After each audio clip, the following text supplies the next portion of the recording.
Værsgo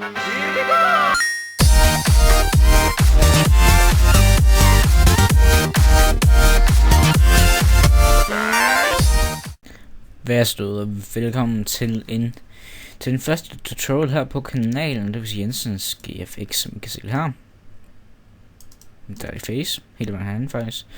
Og ja, jeg sidder på en bærbar lige nu. Det gør jeg simpelthen af den grund, at min anden computer den er presset sammen, men den her, det er min Jensen GFX, eller min animation computer, hvis man kan kalde det. Det her jeg kommer til at filme sådan de fleste næste tutorials på. Altså, ja, det er sådan lidt det. Men den her tutorial her, den går faktisk ud på, at vi skal, at jeg skal vise jer, hvordan vi laver en intro. Yes. Det er jo så Cinema er 13. Så det første I gør, prøv lige sådan helt fra starten af. I går ind og åbner jeg Cinema. Så går jeg herop i den her render settings her. Bare den lige der. Så går jeg ind i output, hvis den ikke allerede er der. Og så i den øverste der ved den her øverste der skriver jeg 192 1920 eller ja, 1920 og så nederste 1080. Og det her, det er fuld HD. Men hvis at de bare vil have den almindelige HD, så skal jeg skrive 280 og 720. Men jeg vil have den i fuld HD, for det plejer jeg her. Godt. Så går jeg herned i current frame og tager den til all frames. Går ned i anti-analyzing. Og så tager jeg den her op, altså anti-analyzing, den tager jeg på best, og filter, den tager jeg ned på Gauss animation. Og vi kunne godt gå herned i effekt, og så bruge global illumination, og depth of field, og ambient occlusion og alt sådan noget.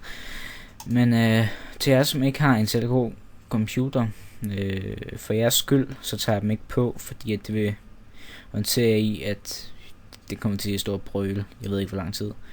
Jeres computer. Så krydser jeg ind, eller nej, vi går lige ind i save, og så tager jeg den her. På Mac der tager jeg QuickTime Movie, men på Windows der tager jeg AVI Movie. Så trykker jeg på den her, så går I herind, og så kan vi kan bare gemme den et sted. Gemme den ind under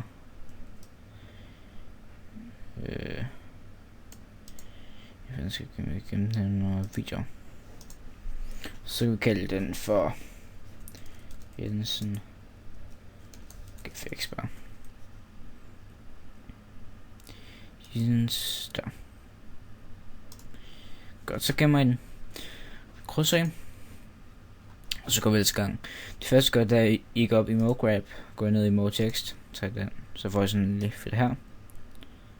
Så går jeg herned i tekst, så ændrer I den til, jeg ved ikke hvad, så kan jeg ændre den til, altså jeg skal jo Jensen GFX, men det her det synes jeg bare ikke ser så fedt ud, så jeg venter med GFX, og så laver jeg lige noget andet med det. Så fra Jensen her, så er jeg her på depth, så jeg tager den altid til 100, men I kan bare sætte, lad os sige 70, det passer sådan nogen. Så går jeg ind i caps derovre. Nej, vi skal ikke noget caps lige nu. Undskyld. Så går jeg herned i den der hedder font, og så kan I så vælge sådan en basic font. Det kan I gøre. I kan også gå ind og så hente jeres egne fonts ned, og det er bare inde på dafont.com. Så kan vi se, jeg kan navnet for en der hedder Cartoon. Vi ser bare der på. Så på der kommer en der hedder Cartoon.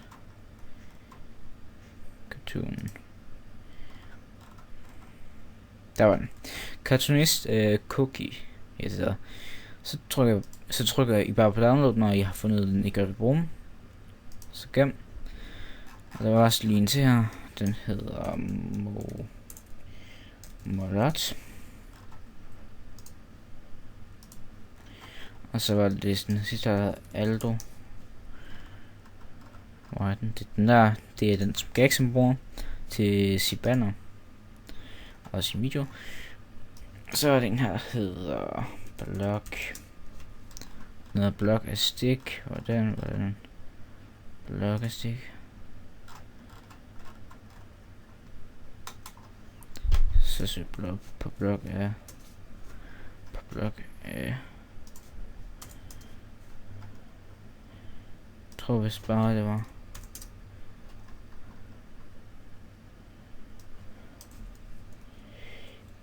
Block af.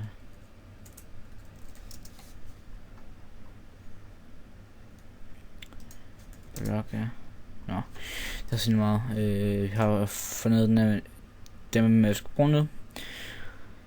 Så krydser lige her, og så gemmer jeg den lige hurtigt. Hvordan. Så for at få fundet sådan ind, går lige ind og så finder dem til nogle overførsler. Så åbner jeg dem lige.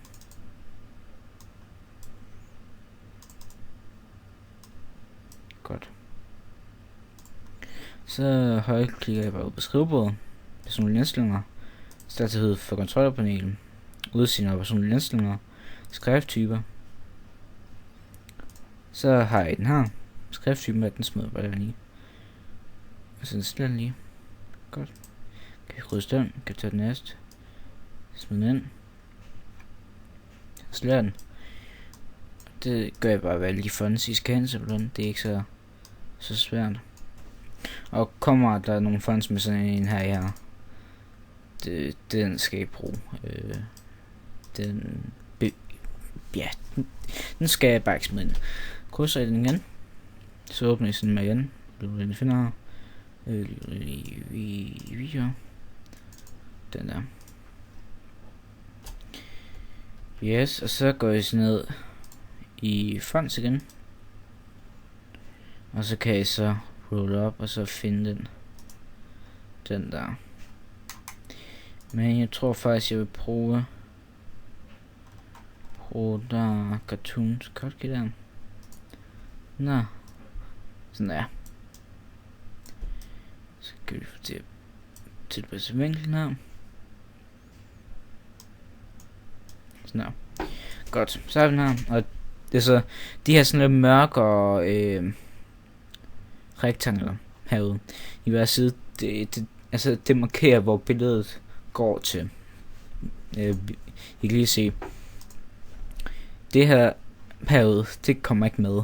Det er kun det indenfor i den her widescreen format her. Ja. Så har vi den her tekst her, og den ser ud af meget, så vi tager lige markerer modteksten, og så trykker Ctrl C, Ctrl V. For at vælge en modtekst, så går vi herned i depth, så lader den til fanden af halvdelen, det er 35. Så tager jeg den på 35. Trykker jeg lige herop for at trykke kamera, så den altid kan komme tilbage her, jeg ikke skal stille hele tiden. Og så kommer jeg lige herover. Så markerer jeg emoteksten der igen. Så flytter jeg den ind på midten der, hvor den er nu. Og så går jeg ind i caps. Cap, fill cap, og det samme hernede fill cap. Så går jeg ned i radius, sætter den til 1 og til 1. Sådan her. Så har I sådan en lille button, og det viser jeg lige nu, hvad vi skal bruge det til. Så går jeg herned i den her boks her, og så dobbeltklikker jeg. Og hvis I ikke kan det, så går jeg bare på create, og så new material. Men I dobbeltklikker bare hernede. Så dobbeltklikker jeg på materialet her. Så går jeg herop. Og så jeg henter den, bare klik her, og så kan I selv bestemme farven, og det gør jeg bare. Så min farve er orange. Så den, og husk slå specular, den skal jeg slå fra, for den er skide rem. Så går jeg op i reflection, den kan vi godt slippe på, så kan vi smide på 4.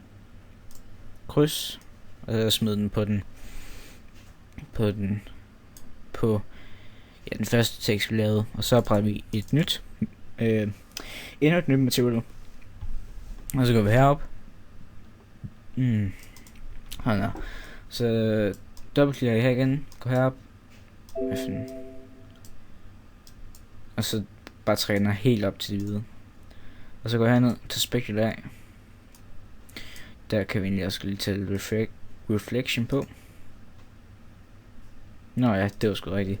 Det var heroppe, den her, vi skal lige skifte op til color igen, og så skal jeg snille op. Men det går heller ikke noget her. Og så tager jeg den ned på 4. Og så sådan her. Kryds. Og så smider jeg den på nummer 2 Motex-billedet. Og så kan jeg se, så ja, den bliver så lidt federe.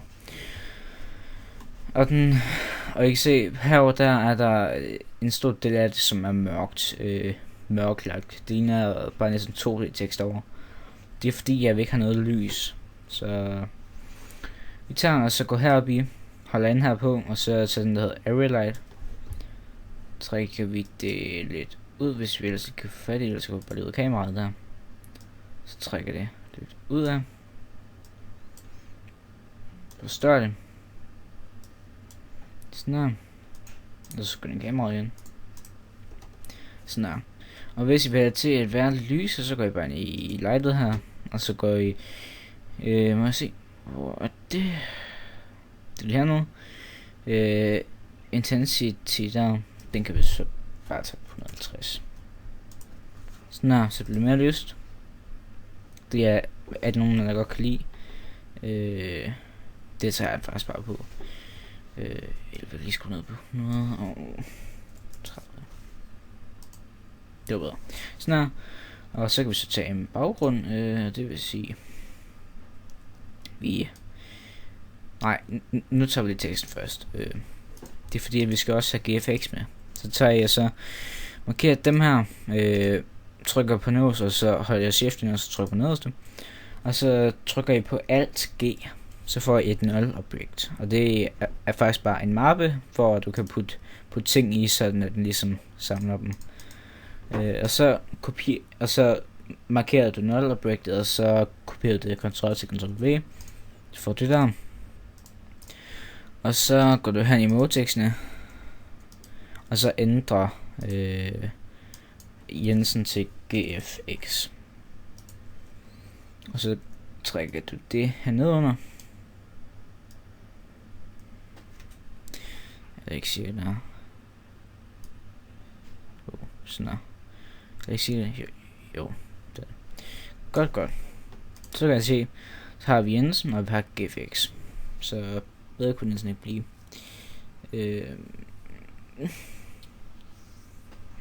Så kan vi så til baggrunden nu.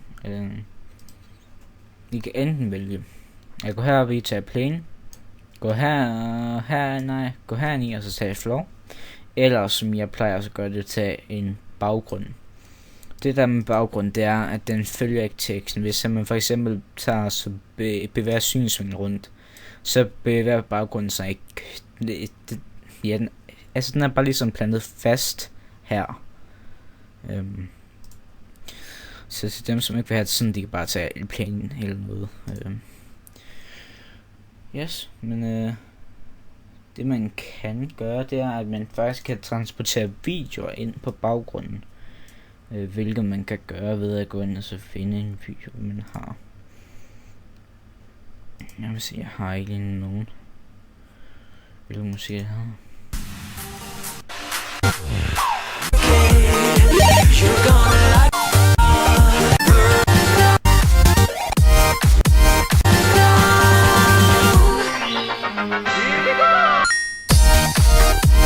Det er der musik, jeg skal bruge, men ja.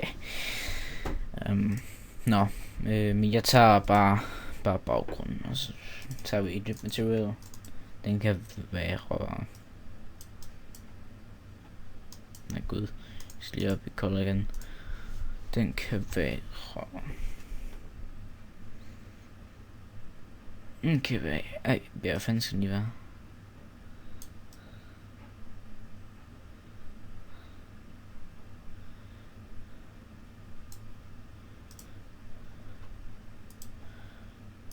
Okay, den her farve er bare totalt udelukket.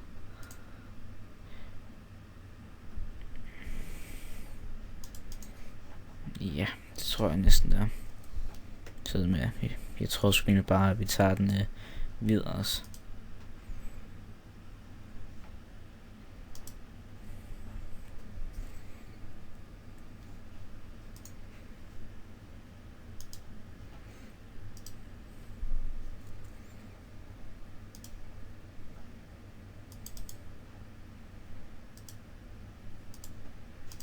Ja, den skal være der på, det er rigtigt nok. Hvad så? Det er bare mig. Det er bare mig, godt. Yes, men så har vi en hvid baggrund, og så har vi vores tekst. Så nu skal vi i gang med at animere det. Yes. Så det vi gør, det er, at vi tager og finder stedet her. Hvor den skal starte. Ja, den starter bare her ved 0. Og så skal vi finde på en fed måde, at teksten den skal komme ind på. Og det kan den gøre ved, at vi tager... Vi kan lige tage den her, så smider ind under det her. Så er det sådan lidt samlet. Så kan vi tage og markere... At markere dem. Vi kan, ja, sådan noget. Vi tager og så markerer dem. Og så trykker vi på...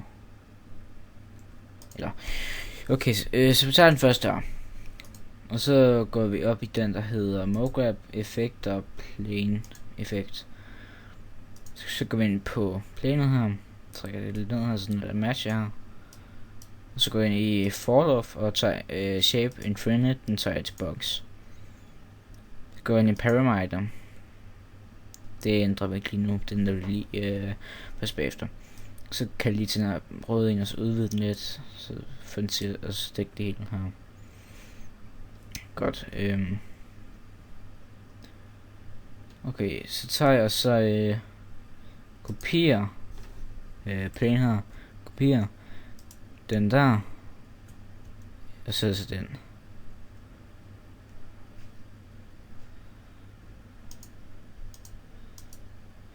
Det burde faktisk ikke fungere. Nej. Nå. Så tager jeg så bare markeret Motex 2 her, og så går op i MoGraph effekt og så plane effekt ind. Tager den her ned, så den matcher. Så går jeg ind i fall off igen, infinite box. Udvider den røde der. Går ind i den hvide af dem. Så hælder den anden der. Så trækker den ud her.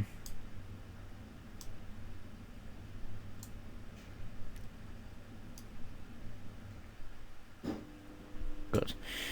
Så markerer I de her to her. Den der, så den der.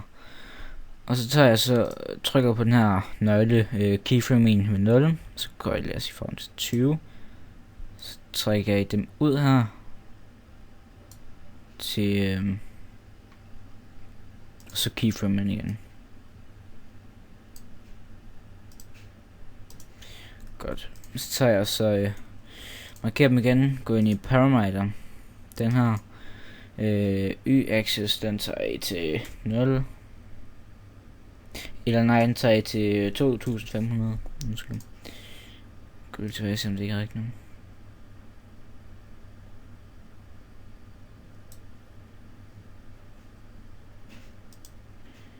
Er det ikke rigtigt nu? Eller hvad? Nej, det er ikke rigtigt nok. Det er den der, den skal stå 0 der. Og så skal det z-axis, den skal stå på 2500. Undskyld. Igen. Sådan der. Og så kan vi så se, og så kommer den frem her. Okay, og så går I op og tager den, der hedder Jensens GFX. Der tager I de her. Den her først tager I, så tager I den første Motex her. Altså den orange hjem, og så MoGraph effekt og plane effekt. Fall off, infinite, den skal altså box. Udvider. Strækker.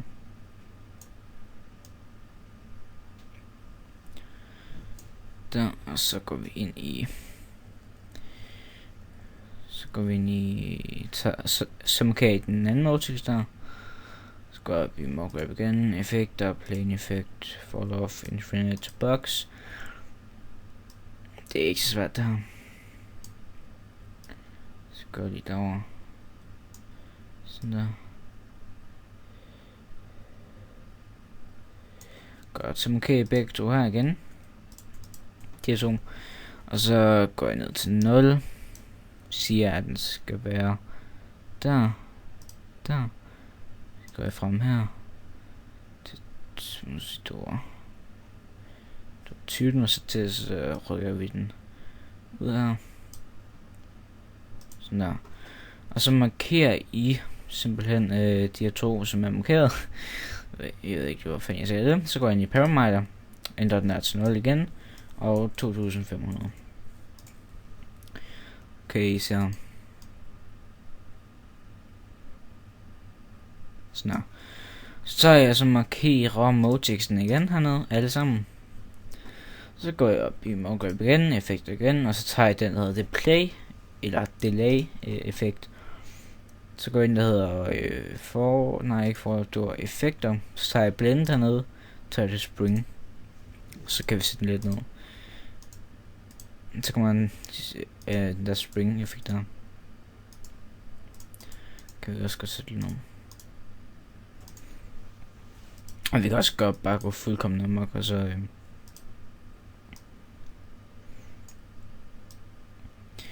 skrue den fuldkommen sådan der. Og så skrue den fuldkommen op.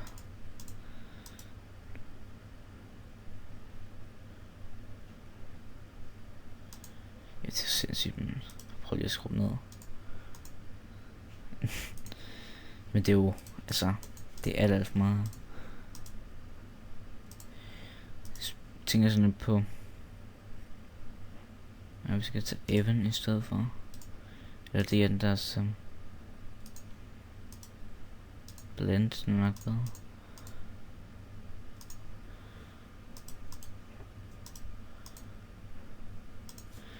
Så prøv igen.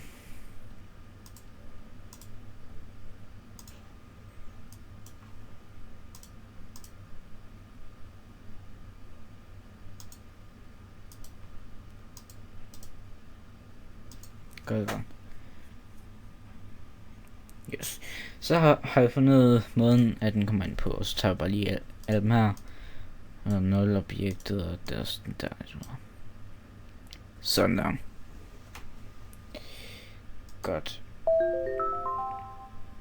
Nej, hvad var det der? Det var ikke så lige professionelt.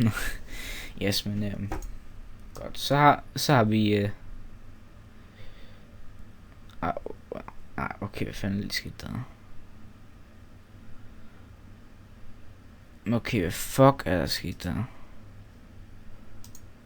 Der skal lige ske lidt til.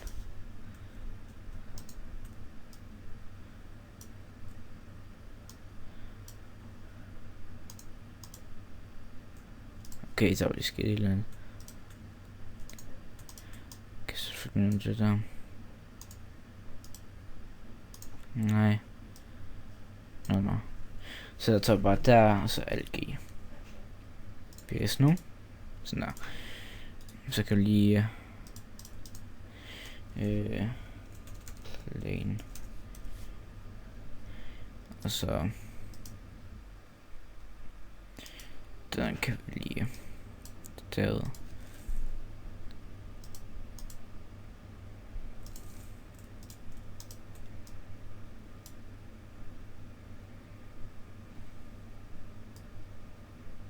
Sådan der. Og så lidt der. Så kan vi kalde det for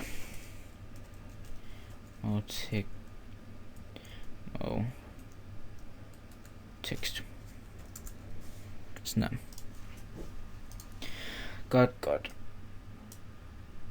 Okay.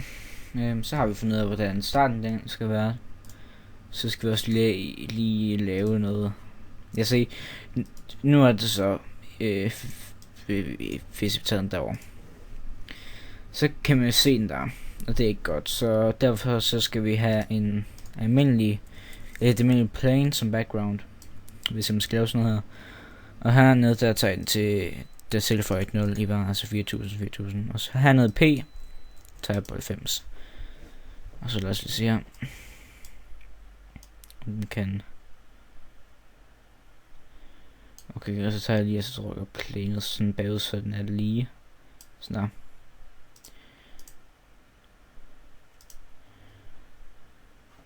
Vi kan faktisk godt rykke lidt længere ud der. Sådan der. Så tager jeg lige smid farven der på os. Godt. Og så, så har vi faktisk lavet animation bortset fra kameraet. Så det gør der i højre på kameraet, så med fedt i text går ned i bright rate. Så går I herned og så finder enable rotation, den tager jeg til. Så ned på 2, 0,3. 3. Og så kommer sådan her. Den er ikke for voldsom, men det skal den ikke være. Og hernede frames, så er den stadig på 250. Udvider. Sådan her. Godt. Og så kameraet. Jeg forestiller mig måske, at det skal starte. Vi tager lige, og så sætter en keyframe hernede under det. Hvor kameraet det er der. Så sætter vi nok til 20. Og så kan det være, at kameraet det skal være...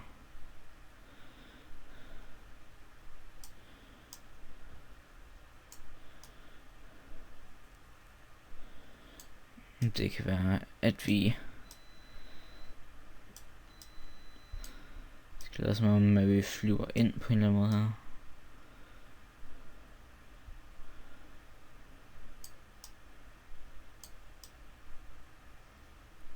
Der.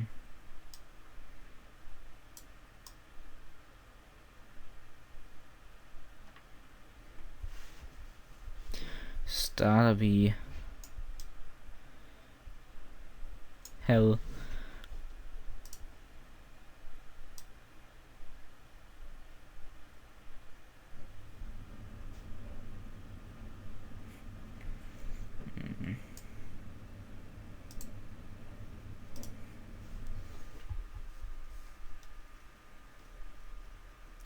Nej. Det bliver godt af, at vi går ind. Jeg har lavet et logo. Jeg har lavet et logo. Det er på min næste her. Ting.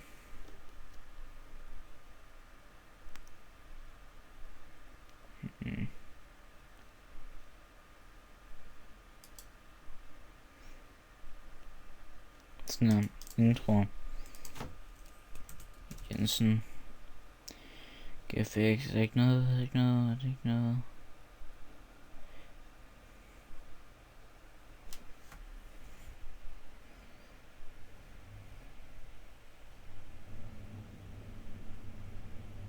Nå. Så går vi det, at vi går ind i Photoshop.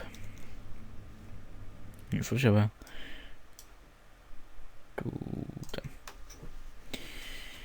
Så vi der. Det skal vi bruge. Og mens det lige... Jeg kommer faktisk tilbage lige om et kort øjeblik. Så er jeg tilbage. Ja. Godt, men nu er det her åbnet op. Så importerer vi lige bare det her.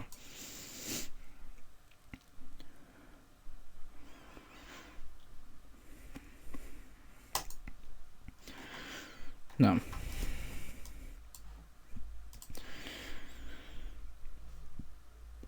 Bare her. Filer, ny. Tag bare på 800 gange 800. Okay. Der smider den. Der. Går vi herop. Okay, det.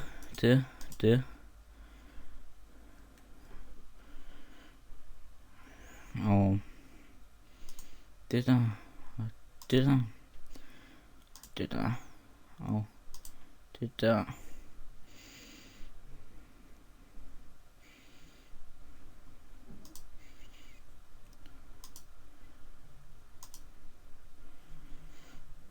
Godt. Yes, og så går jeg ind i den, der hedder grundlæggende herop. Ja, der står så lavet, og så ind i kurver, og så hernede trykker jeg på den der, så får I sådan ting der. Går op i den, der hedder filer. Eksporterer som kurver til elevation, OK. Nede under billeder. Igen. Logo. Måske så virker det her. Der. Billede.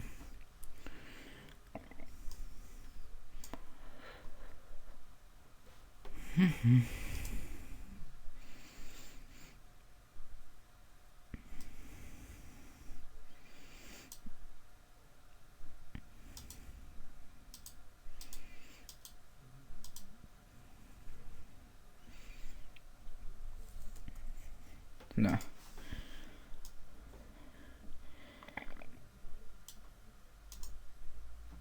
Godt. Så tager jeg bare lige Ctrl-C.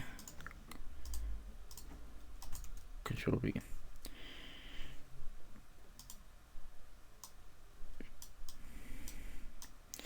Så tager vi patchen her ud. Og så skal vi, hvis I kan høre noget larm, det er i computeren. Tager patchen her. Her bliver så tager extrude knobs, trækker ind dernede under. Og jeg har den her. Så, okay, så det vi gør her, det er, at vi tager extrude her. Så tager vi det der på.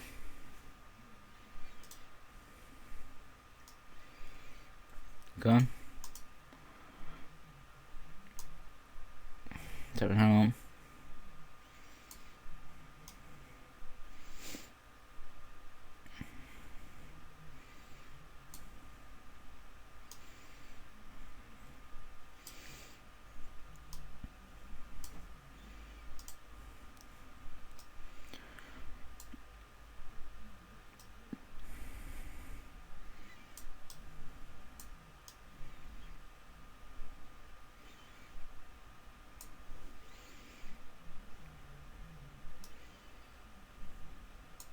Sådan der.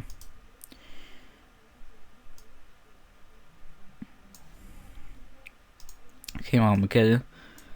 Gå herop. Træk lidt med.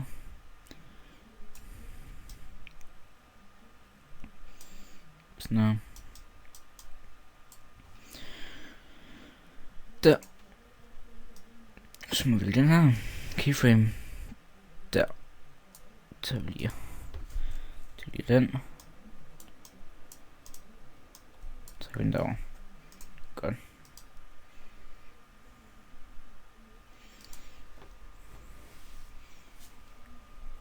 Sådan der.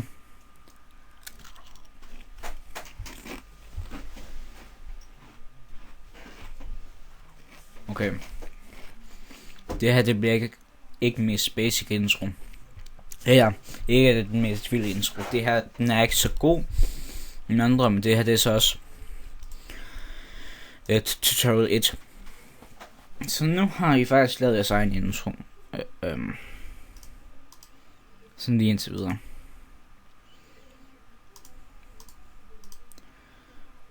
Sådan her. Og så trykker jeg spiller på. Og ja. Så renderer den bare. Det ved jeg. Så ja, tak for den gang, og håber i den her episode. Og næste gang, der skal vi se på After Effects og Sony Vegas, eller kun Sony Vegas, for jeg gider ikke After Effects. Så ja, Vi ses. Hej.